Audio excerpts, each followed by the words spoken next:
Assalamualaikum warahmatullahi wabarakatuh. Memasuki awal abad ke-20, ada satu proyek yang cukup ambisius ya, yang dikenal dengan proyek rekayasa genetika manusia. Rekayasa genetika manusia ini salah satu wujud dari perkembangan ilmu pengetahuan dan teknologi khususnya dalam bidang kedokteran.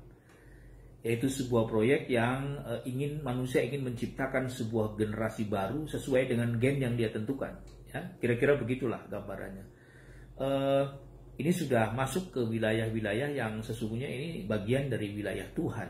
Ya, menentukan gen, menentukan karakter, dan membentuk manusia dengan generasi baru kan sebenarnya itu wilayah-wilayah yang merupakan prerogatif Tuhan. Tapi ilmu pengetahuan dan teknologi kedokteran memungkinkan melakukan itu. Mungkin ada satu anekdot ya, akibat keserakahan manusia memasuki wilayah-wilayah yang bukan lagi wilayah dia. Ada satu anekdot yang menarik yang mungkin bisa menjadi pesan moral buat kita semua.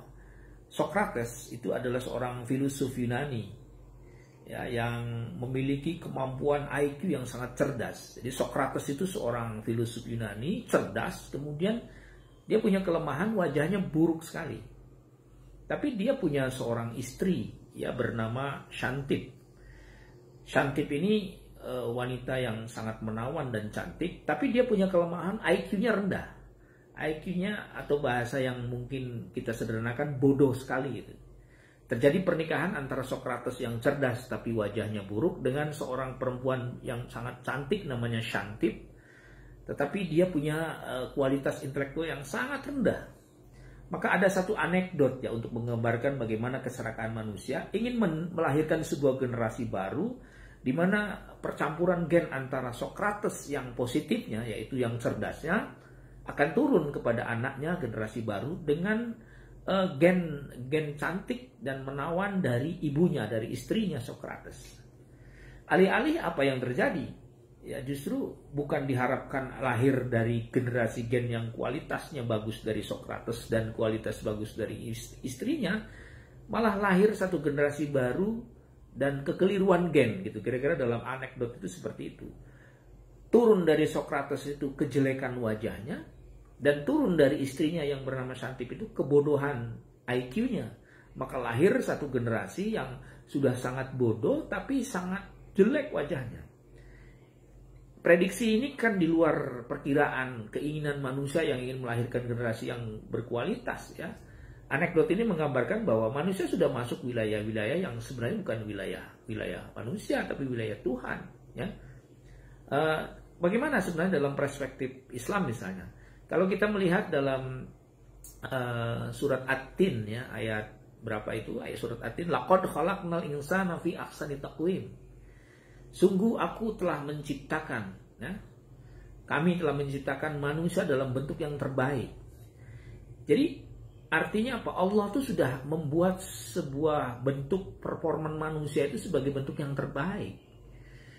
Jangan kemudian manusia intervensi untuk melahirkan generasi yang mungkin dianggap lebih baik dari performan yang dilahirkan oleh Tuhan. Rekayasa genetika manusia itu kan kira-kira begitu, ingin menciptakan sebuah generasi yang keinginannya sesuai hasilnya sesuai dengan keinginan ilmu pengetahuan dan teknologi. Nah itu saya kira dalam perspektif Islam mungkin ini melanggar value ya, melanggar nilai. Maka diskurs tentang ilmu pengetahuan itu harus punya nilai, berkembang dalam masyarakat ilmu pengetahuan di dunia barat ya. Dulu ada Einstein yang mengatakan bahwa kalau ilmu pengetahuan tanpa nilai, tanpa agama ya buta. Ya, orang sudah tidak punya etika dalam melahirkan gagasan-gagasan ilmu pengetahuan kalau tidak punya agama ya, sehingga agama dan etika menjadi penting ya, yang membentengi perkembangan ilmu pengetahuan. Immanuel Kant juga misalnya seorang filosof yang luar biasa terkenal di kalangan barat, pada titik tertentu dia mengatakan bahwa kalau ilmu pengetahuan hanya didasarkan pada logika, tidak diberi ruang pada iman, maka yang terjadi anarkis ilmu pengetahuan. Saya kira pesan moralnya sama dengan Einstein ya, bahwa ilmu pengetahuan harus ada dasar basic value, nilai. Ismail Raja Al-Faruqi misalnya seorang guru besar di beberapa perguruan tinggi di Amerika yang pernah kita kaji dalam video yang lalu, ada proyek Islamisasi sains. Bahwa ilmu pengetahuan dan sains itu harus di backup dengan nilai, dengan tauhid kalau dalam istilah Ismail Raji Al-Faruqi. Nah, beberapa tokoh itu sebenarnya ingin menawarkan bahwa ilmu pengetahuan tidak boleh liar. Kalau ilmu pengetahuan dan teknologi berkembang secara liar tanpa di backup dengan kekuatan value, yang terjadi adalah pelanggaran etika dan pelanggaran kode etik.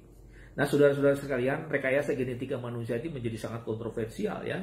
Di satu sisi merupakan bagian dari perkembangan ilmu pengetahuan, tapi di sisi yang lain juga melanggar value dan melanggar kode etik, norma-norma nilai.